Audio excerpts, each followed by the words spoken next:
Hello friends, நம்ம favourite சீரியலில் அடுத்து என்ன சுவாரஸ்யமாக நடக்குதுன்னு பார்க்குறீங்க. நம்ம கௌதமுக்கு வந்து இத்தனை நாளாக அவருக்கு பிறப்பு ரகசியம் தான் தெரியாமல் இருந்துச்சு.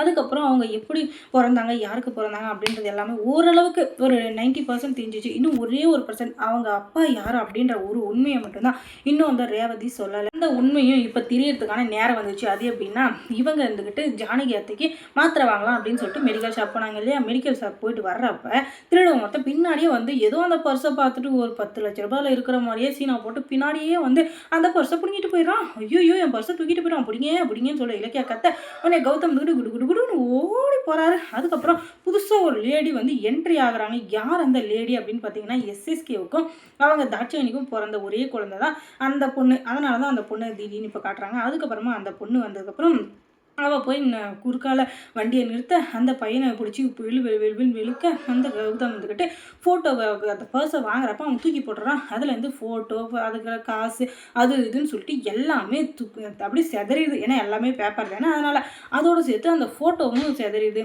அந்த ஃபோட்டோ வந்து என்னவா இருக்கும் எல்லாம் அப்படி எடுத்து வைக்கலான்னு பார்க்குறப்ப அவங்க நம்ம அம்மா ரேவதி அம்மா நல்லாவே தெரியுது. இது யார்? ஒருவேளை இவன் தான் என்னை பார்த்தா அயோக்கியனாக இருப்பானோ? யாரா இவன் கொஞ்சம் உத்து பார்த்தான் அந்த அயோக்கிய பையன் அந்த இவன் எஸ்எஸ்கே. அடா பாவி, நீயாடா என் அம்மாவை ஏமாத்திட்டு போனது? இத்தனை வருஷமா என் அம்மாவை வந்து அலைய வச்சது நீ தானடா? அனாத மாதிரி எங்கள் குடும்பத்தை பிரிச்சது நீ தானடா? ஏன்டா உனக்கெல்லாம் இப்படியெல்லாம் வைத்திருச்சல அப்படின்னு சொல்லிட்டு அவனை கொள்ற அளவுக்கு கோவம். ஆனாலும் இப்போதைக்கு எதையும் காட்டிக்கூடாது, நம்ம வீட்டில் போய் பேசிக்கலாம் அப்படின்னு சொல்லிட்டு அந்த ஃபோட்டோவை மட்டும் எடுத்து வச்சுக்கிட்டு பர்ஸை வந்து இலக்கியா கிட்ட வந்து கொடுத்துட்றாங்க. ஆனால் இப்போதைக்கு இலக்கியா வந்து இவருக்கு தெரியுமா தெரியாது, அந்த ஃபோட்டோவை பார்த்துருப்பாரா பார்த்துக்க மாட்டாரு, எல்லாம் கலைஞ்சி வேறு இருக்குது, நான் வச்ச இடத்துல இல்லையே, ஒருவேளை பார்த்துருப்பாரோ இல்லை ஒருவேளை பார்த்துருக்க மாட்டாரோ அப்படின்னு சொல்லிட்டு ஒரே குழப்பம். அதுக்கப்புறம் கௌதம் கிட்டே கேட்கலான்னு நினச்சாலும் அவர் என்னன்னு சொல்லிட்டு நோண்டி கேட்பாரு. அதுக்கப்புறம் நம்மளே சொன்ன மாதிரி ஆயிரும். அதனால் நம்ம இப்போதைக்கு வாயவே திறக்கக்கூடாது அப்படின்னு சொல்லிட்டு இந்த இலக்கியாவும் கம்முன்னு போயிடுறாங்க. அதுக்கப்புறம் வீட்டுக்கு கோவிலுக்கு போகிறாங்க. கோவிலுக்கு போய் இப்போ நம்ம எங்கே அடுத்து தங்க போகிறோம்னு தெரியலையே அப்படின்னு சொல்லிட்டு இவங்கெல்லாம் பேசிகிட்டு இருக்க, நான் போய் வீடு தேடிட்டு வரேன், நீங்கள் எதுக்கும் கவலைப்படாதீங்க அப்படின்னு சொல்லிட்டு கௌதம் வந்து தனியாக கிளம்புறாரு. அப்படியே கொஞ்சம் நேரம் போயிட்டுருக்கு. அதுக்கப்புறம் நைட் ஆயிடுது.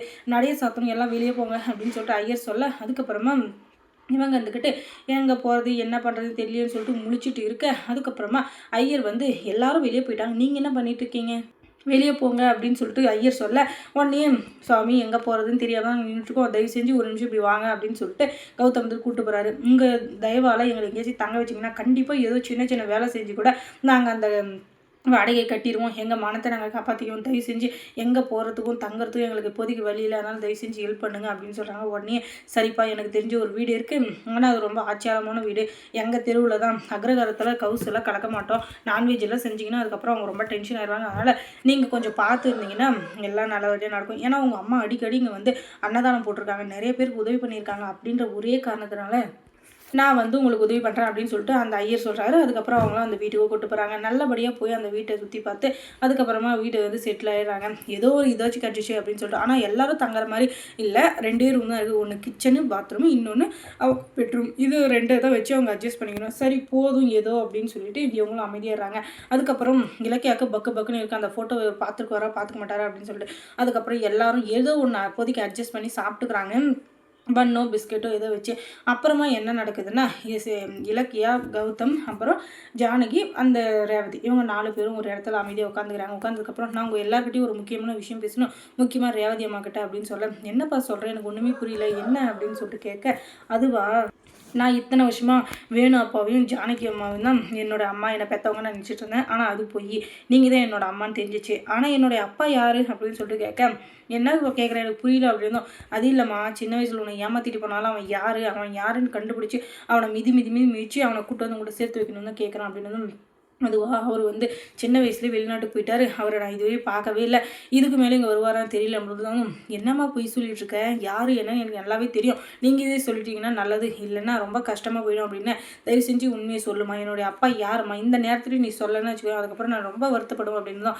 இல்லைப்பா அப்படின்னு சொல்ல, எனக்கு எல்லாமே தெரியும், அந்த எஸ்எஸ்கே படுபாவை பையன் தான் என்னுடைய அப்பா, எனக்கு எல்லாமே தெரியும், தயவு செஞ்சு இனிமேல் மறைக்காதீங்க அப்படின்னதும். அதுக்கப்புறம் அந்த எஸ்எஸ்கே எப்படி உங்ககிட்ட பழகினா, எப்படி உங்களை ஏமாத்தணும் அப்படின்ற எல்லா கதையும் அவங்க வந்துட்டு எடுத்து விடுறாங்க.